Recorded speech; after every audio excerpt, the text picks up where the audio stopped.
Hey guys, how are you? Hope you guys are all well. Today we are going to describe 5 best Hollywood movies of the year 2020.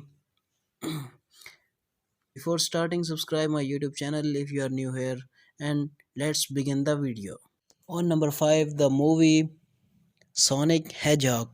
Given reception to the Blue Bloods, original design and the curse of the video game movie, it's safe to say everyone's expectations were fairly raw for Sonic the Hedgehog, and that's what it made such a delightful surprise. The family friendly adventure follows Sonic as he goes on the run.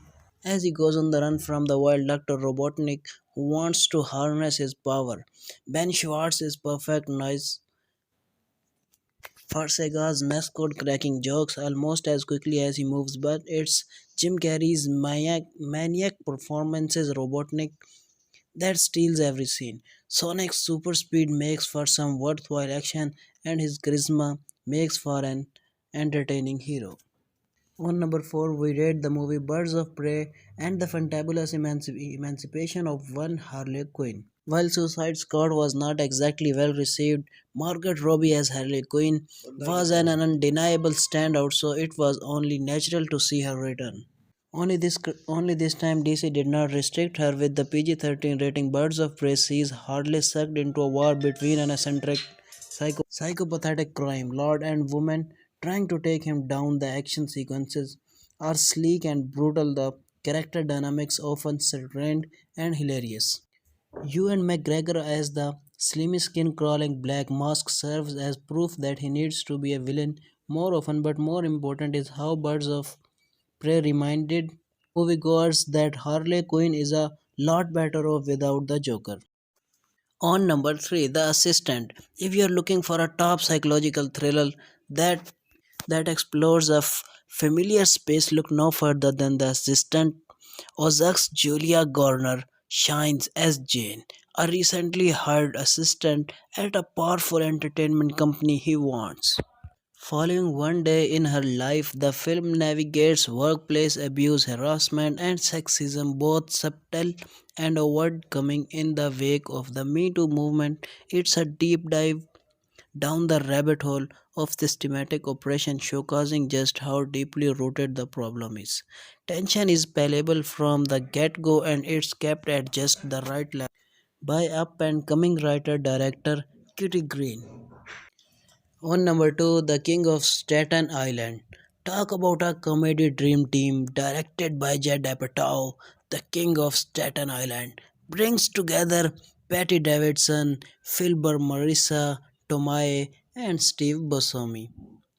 With a screenplay by Apatow Davidson, SNL writer Dave Cyrus. However, it's a comedy that also manages to be moving and serious. The movie follows a young man's struggles after the death of his father, a firefighter who died while responding to an emergency. Given that Davidson lost his father in similar circumstances, the story is a borderline memoir with poignant autobiographical touches. While the tonal shifts are not always smooth, the film is buoyed by a standout performance from Davidson, making it a must-see. And number 1, the its movie Bacorao. After the matriarch of a small Brazilian town passes, the residents begin to notice strange occurrences, namely that their home vanishes from GPS maps, cell services stops working, and a UFO begins flying above. If that was not bad enough, they are also being hunted by a band of mercenaries. Baccarat is fantastically absurd genre mashup that preaches the strength of community in trying times, but instead of conveying that in a normal way, it goes all out insane and seems just how strange it grows is what makes it a 2020 highlight. Western and sci-fi tropes crash into one another as hilarious amounts of gore fill the screen. Narrative Lee and stylistically it's like unlike any other movie this year.